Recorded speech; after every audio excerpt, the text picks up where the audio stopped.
ನಮಸ್ಕಾರ ಗೆಳೆಯರೇ, ನಾನು ನಿಮ್ಮ ಕೆಂಚಾರೆಡ್ಡಿ. ಇಂದು ನಿಮ್ಮ ಮುಂದೆ ಮತ್ತೊಂದು ವಿಷಯದೊಂದಿಗೆ ಬರುತ್ತಿದ್ದೇನೆ. ಅದು ಕಪ್ಪೆಗಳು ಮನೆಯೊಳಗೆ ಬರುವುದು ಶುಭವೋ ಅಶುಭವೋ? ಇವು ಮನೆಯೊಳಗೆ ಬಂದರೆ ಒಳ್ಳೆಯದಾಗುತ್ತದೆಯೋ ಇಲ್ಲವೋ? ಅಥವಾ ಇದಕ್ಕೇನಾದರೂ ಪರಿಹಾರವಿದೆಯೋ? ಯಾವ ಪ್ರಾಣಿಗಳು ಮನೆಯೊಳಗೆ ಪ್ರವೇಶ ಮಾಡಬಾರದು? ಯಾವ ಪ್ರಾಣಿಗಳು ಮನೆಯೊಳಗೆ ಬಂದರೆ ಅಶುಭ ತಿಳಿದುಕೊಳ್ಳೋಣ. ಗೆಳೆಯರೇ, ಎಜುಕೇಶನ್ ಮಾಸ್ಟರ್ಗೆ ತಮಗೆ ಸ್ವಾಗತ, ಸುಸ್ವಾಗತ. ನಾವು ಮನೆ ಕಟ್ಟುವಾಗ ಹಲವಾರು ರೀತಿಯಲ್ಲಿ ವಾಸ್ತು ನೋಡುತ್ತೇವೆ. ಆದರೆ ಮನೆ ಕಟ್ಟಿದ ನಂತರ ಮನೆಯಲ್ಲಿ ನಡೆಯುವ ಕೆಲವು ಘಟನೆಗಳು ಕೂಡ ಮನೆಯ ಮೇಲೆ ನೆಗೆಟಿವ್ ಎನರ್ಜಿ ಅಥವಾ ಪಾಸಿಟಿವ್ ಎನರ್ಜಿ ಉಂಟುಮಾಡುತ್ತವೆ. ಅದರಲ್ಲಿ ಒಂದು ಕಪ್ಪೆಗಳು ಮನೆಯೊಳಗೆ ಬರುವುದು. ಇದು ಶುಭ ಸೂಚಕವೇ ಅಥವಾ ಅಶುಭ ಸೂಚಕವೇ ಎಂಬ ಬಗ್ಗೆ ವಿವಿಧ ನಂಬಿಕೆಗಳಿವೆ. ಪ್ರಪಂಚದಲ್ಲಿ ಸುಮಾರು 7800 ಜಾತಿಯ ಕಪ್ಪೆಗಳು ಭೂಮಿಯ ಮೇಲೆ ಇವೆ. ಮತ್ತೊಂದು ವಿಷಯ, ಕಪ್ಪೆಗಳು ನೀರಿನಲ್ಲಿ ವಾಸಮಾಡುತ್ತವೆಯಾದರೂ ಉಪ್ಪು ನೀರಿನಲ್ಲಿ ಮಾತ್ರ ಕಪ್ಪೆಗಳು ವಾಸಿಸುವುದಿಲ್ಲ. ಆದ್ದರಿಂದ ನಾವು ಸಮುದ್ರಕ್ಕೆ ಹೋದಾಗ ಕಪ್ಪೆಗಳು ಕಾಣಸಿಗುವುದಿಲ್ಲ. ಭಾರತೀಯ ಸಂಪ್ರದಾಯಗಳು ಮತ್ತು ನಂಬಿಕೆಗಳ ಪ್ರಕಾರ ಕೆಲವು ಪ್ರಾಣಿಗಳು ಮನೆಗೆ ಪ್ರವೇಶಿಸುವುದು ಅಶುಭವೆಂದು ಪರಿಗಣಿಸಲಾಗುತ್ತದೆ. ಅವು ಯಾವುವು ಎಂದು ಮೊದಲು ತಿಳಿಯೋಣ. ಈ ನಂಬಿಕೆಗಳು ಪ್ರದೇಶದಿಂದ ಪ್ರದೇಶಕ್ಕೆ ಮತ್ತು ಸಂಸ್ಕೃತಿಯಿಂದ ಸಂಸ್ಕೃತಿಗೆ ಭಿನ್ನವಾಗಿರುತ್ತವೆ. ಆದರೆ ಸಾಮಾನ್ಯವಾಗಿ ಹೇಳಲಾಗುವ ಕೆಲವು ನಂಬಿಕೆಗಳು ಇಲ್ಲಿವೆ. ಅಶುಭವೆಂದು ಪರಿಗಣಿಸಲಾಗುವ ಪ್ರಾಣಿಗಳು. ಮೊದಲನೆಯದಾಗಿ ಬಾವಲಿ. ಇವು ಮನೆಯೊಳಗೆ ಬಂದರೆ ದುರದೃಷ್ಟಕರ ಎಂದು ಭಾವಿಸಲಾಗುತ್ತದೆ. ಎರಡನೆಯದು ಗೂಬೆ. ಮನೆಯ ಹೊರಗೆ ಗೂಬೆಯ ಕೂಗು ಜ್ಞಾನದ ಸಂಕೇತವೆಂದು ಪರಿಗಣಿಸಲಾಗಿದ್ದರೂ ಅದು ಮನೆಗೆ ಪ್ರವೇಶಿಸುವುದು, ವಿಶೇಷವಾಗಿ ಹಗಲಿನಲ್ಲಿ, ಅಶುಭವೆಂದು ಮತ್ತು ಕೆಟ್ಟ ಸುದ್ದಿ ಅಥವಾ ಅನಾರೋಗ್ಯದ ಮುನ್ಸೂಚನೆ ಎಂದು ಪರಿಗಣಿಸಲಾಗುತ್ತದೆ. ಮೂರನೆಯದು ಕಾಗೆ. ಕಾಗೆಯು ಮನೆಗೆ ನುಗ್ಗಿ ಜೋರಾಗಿ ಕೂಗಿದರೆ ಅದು ಮುಂಬರುವ ತೊಂದರೆ ಅಥವಾ ಕೆಟ್ಟ ಸುದ್ದಿಯ ಸಂಕೇತವೆಂದು ಕೆಲವೊಮ್ಮೆ ನೋಡಲಾಗುತ್ತದೆ.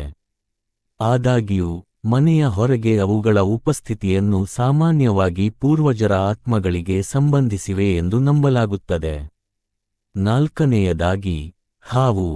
ನಾಗರ ಪಂಚಮಿಯಂತಹ ಕೆಲವು ಸಂದರ್ಭಗಳಲ್ಲಿ ಹಾವುಗಳನ್ನು ಪೂಜಿಸಲಾಗಿದ್ದರೂ ಅನಿರೀಕ್ಷಿತವಾಗಿ ಮನೆಗೆ ಹಾವು ಪ್ರವೇಶಿಸುವುದು ಸಾಮಾನ್ಯವಾಗಿ ಕೆಟ್ಟ ಶಕುನ, ಭಯ, ಅಪಾಯ ಅಥವಾ ದುರದೃಷ್ಟದ ಸಂಕೇತವೆಂದು ಪರಿಗಣಿಸಲಾಗುತ್ತದೆ.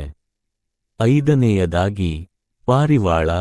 ಪಾರಿವಾಳಗಳು ನಗರ ಪ್ರದೇಶಗಳಲ್ಲಿ ಸಾಮಾನ್ಯವಾಗಿ ಕಂಡುಬಂದರೂ ಅವುಗಳು ಮನೆಯೊಳಗೆ ಗೂಡು ಕಟ್ಟಿದರೆ ಅಥವಾ ಆಗಾಗ್ಗೆ ಪ್ರವೇಶಿಸಿದರೆ ಆರ್ಥಿಕ ತೊಂದರೆಗಳು ಅಥವಾ ಅಸ್ಥಿರತೆಯನ್ನು ತರುತ್ತವೆ ಎಂದು ಕೆಲವು ನಂಬಿಕೆಗಳು ಸೂಚಿಸುತ್ತವೆ. ಕಡೆಯದಾಗಿ ಬೆಕ್ಕು. ಕಪ್ಪು ಬೆಕ್ಕು.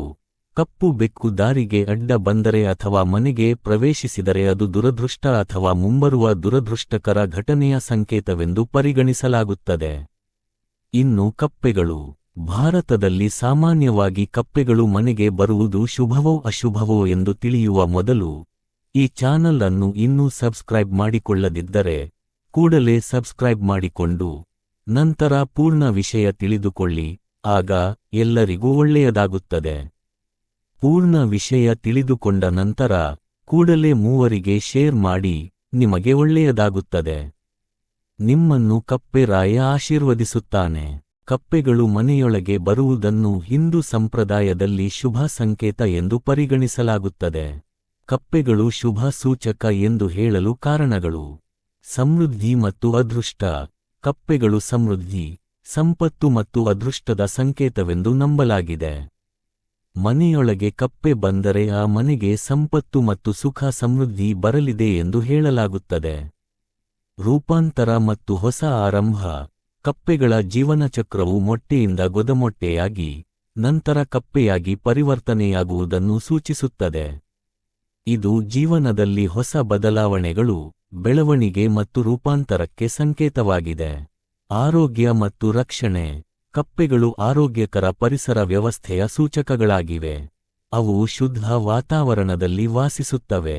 ಮನೆಗೆ ಕಪ್ಪೆ ಬಂದರೆ ಅದು ಉತ್ತಮ ಆರೋಗ್ಯ ಮತ್ತು ಮನೆಯ ರಕ್ಷಣೆಯನ್ನು ಸೂಚಿಸುತ್ತದೆ ಎಂದು ಕೆಲವರು ನಂಬುತ್ತಾರೆ. ಸಕಾರಾತ್ಮಕ ಶಕ್ತಿ. ಕೆಲವು ನಂಬಿಕೆಗಳ ಪ್ರಕಾರ ಕಪ್ಪೆಗಳು ಮನೆಯೊಳಗೆ ಸಕಾರಾತ್ಮಕ ಶಕ್ತಿಯನ್ನು ತರುತ್ತವೆ. ಕೆಲವು ಇತರ ನಂಬಿಕೆಗಳು. ಕೆಲವು ಸಂಸ್ಕೃತಿಗಳಲ್ಲಿ ಕಪ್ಪೆಗಳು ಎಚ್ಚರಿಕೆಯ ಸಂಕೇತವಾಗಿ ಅಥವಾ ಕೆಲವು ಸಮಸ್ಯೆಗಳನ್ನು ಸೂಚಿಸುವ ಸಂಕೇತವಾಗಿ ಪರಿಗಣಿಸಬಹುದು. ವಿಶೇಷವಾಗಿ ಬೈಬಲ್ನಂತಹ ಧಾರ್ಮಿಕ ಗ್ರಂಥಗಳಲ್ಲಿ ಅವುಗಳನ್ನು ಪ್ಲೇಗ್ಗೆ ಸಂಬಂಧಿಸಿ ನೋಡಲಾಗುತ್ತದೆ. ಆದರೆ ಭಾರತದಲ್ಲಿ ಸಾಮಾನ್ಯವಾಗಿ ಇದು ಸಕಾರಾತ್ಮಕ ನಂಬಿಕೆಯಾಗಿದೆ. ಕಪ್ಪೆಯನ್ನು ಕೊಲ್ಲುವುದು ಒಳ್ಳೆಯದಲ್ಲ ಎಂದು ಅನೇಕ ಸಂಸ್ಕೃತಿಗಳಲ್ಲಿ ನಂಬಲಾಗಿದೆ. ಒಟ್ಟಾರೆ ಭಾರತೀಯ ನಂಬಿಕೆಗಳ ಪ್ರಕಾರ ನಿಮ್ಮ ಮನೆಗೆ ಕಪ್ಪೆ ಬರುವುದು ಸಾಮಾನ್ಯವಾಗಿ ಒಳ್ಳೆಯ ಸೂಚಕ ಎಂದೇ ಪರಿಗಣಿಸಲಾಗುತ್ತದೆ. ಇದು ನಿಮಗೆ ಅದೃಷ್ಟ, ಸಮೃದ್ಧಿ ಮತ್ತು ಹೊಸ ಅವಕಾಶಗಳನ್ನು ತರುತ್ತದೆ ಎಂದು ನಂಬಲಾಗಿದೆ. ಇನ್ನು ಇಲ್ಲಿಯವರೆಗೆ ತಿಳಿಸಿರುವ ನಂಬಿಕೆಗಳು ಕೇವಲ ನಂಬಿಕೆಗಳು ಮತ್ತು ಸಾಂಸ್ಕೃತಿಕ ನಂಬಿಕೆಗಳು ಎಂಬುದನ್ನು ನೆನಪಿಟ್ಟುಕೊಳ್ಳುವುದು ಮುಖ್ಯ, ಇವು ವೈಜ್ಞಾನಿಕ ಸತ್ಯಗಳಲ್ಲ. ಆದರೆ ನೆನಪಿರಲಿ, ಕಪ್ಪೆಗಳು ಎಂದರೆ ಹಾವುಗಳಿಗೆ ಇಷ್ಟ. ಹಾಗಾಗಿ ಕಪ್ಪೆಗಳು ಮನೆಯೊಳಗೆ ಬಂದರೆ ಹಾವುಗಳು ಬರಬಹುದು, ಆಗ ಕೆಡಕಾಗಬಹುದು. ಆದರೆ ಅನೇಕ ಜನರು ಈ ಅಭಿಪ್ರಾಯಗಳನ್ನು ಒಪ್ಪುವುದಿಲ್ಲ. Thank you for watching. ಇನ್ನಷ್ಟು ಇಂತಹ ವಿಡಿಯೋಗಳಿಗಾಗಿ ಪ್ಲೀಸ್ ಲೈಕ್, ಶೇರ್,